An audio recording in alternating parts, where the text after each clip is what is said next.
Public में जब भी जाएंगे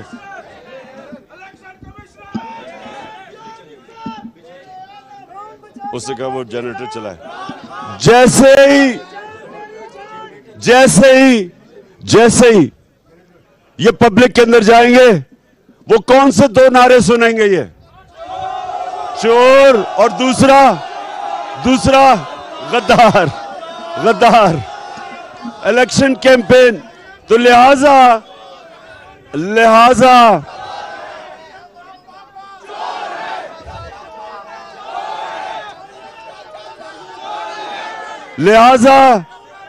इलेक्शन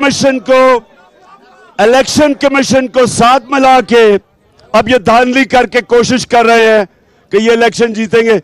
इनका वो हाल होगा कि मैं आपको एक बात बताऊं, ना पाकिस्तान हिंदुस्तान में जीता था जब मैं क्रिकेट खेलता था, ना वो यहां जीतते थे। अपने अपने अंपायर होते थे, वो अंपायर ही नहीं जीतने देते थे। हम वाहिद टीम पाकिस्तान की लेके गए कि हिंदुस्तान के अंपायरों के बावजूद जीत के आए।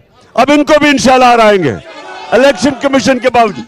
अच्छा जी, और सुने जरा, मैं अब दो तीन चीजें बड़ी जरूरी।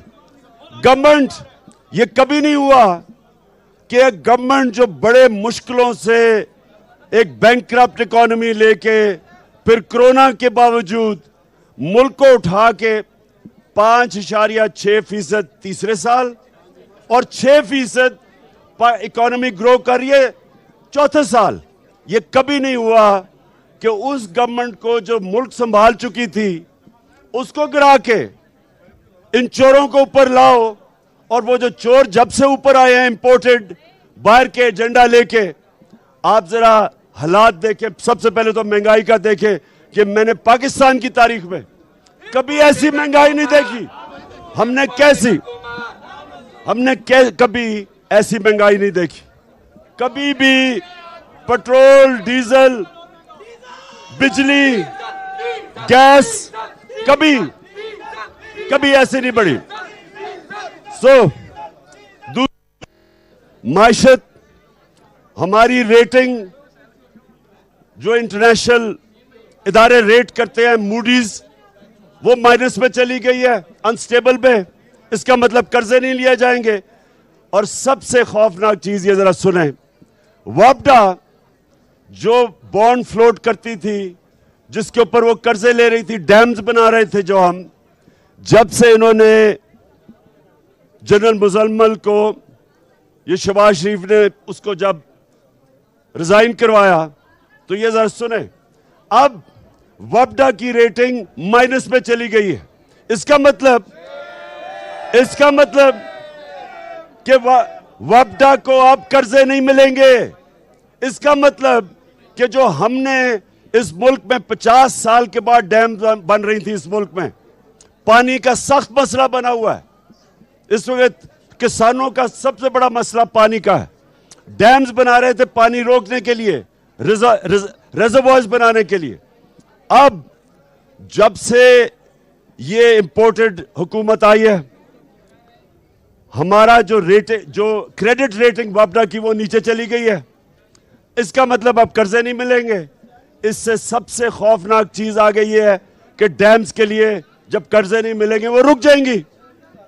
और ये इतनी 50 साल के बाद डैम्स बन रही थी। मैं सिर्फ बता रहा हूं कि इनके आने से माशत भी नीचे, महंगाई भी बढ़ गई और आगे मजीद जो मुल्क का मुस्तकबिल है वो खतरे में है। मैं ये आज कहता हूं, ये हमारी नेशनल सिक्योरिटी के लिए सबसे बड़ा खतरा ये है। पहले तो बाहर से ऑर्डर्स लेते हैं, आईएमएफ की जो बात, आईएमएफ ने हमें भी कहा कि कीमतें बढ़ाओ। हमने आईएमएफ के सामने खड़े हुए, हमने कीमतें नहीं बढ़ाई, हमने रोका, इन्होंने। अच्छा अब सुने, आखिर में सुने जरा मेरी बात। अब जरा आखिर में मेरी बात सुने। यहां ये हो रहा है कि जब आप पहले तो ये मुल्क का तबाही की तरफ लेके जाएं, पहले ये साजिश के तहत आए, उसके बाद चोर ऊपर बैठ जाएं, वो नैब के अपने केसेस खत्म करवाएं, एफआईए के केसेस खत्म करवाएं, और उसके बाद हम एहतजाज करें तो हमें डंडों से, जिस तरह इन्होंने मार्शल लॉ में इस तरह के मारा नहीं जो इन्होंने हमें मारा है, जिस तरह इन्होंने औरतें बच्चों पे टेयर गैस की। मैंने किसी जमहूरियत के अंदर कोई तस्वर भी नहीं कर सकता कि औरतें और बच्चों के ऊपर इस तरह जिन्होंने टेयर गैसें की, घरों में जा जाके रात को औरतें थी उधर गिरफ्तारियां की। और अब बजाय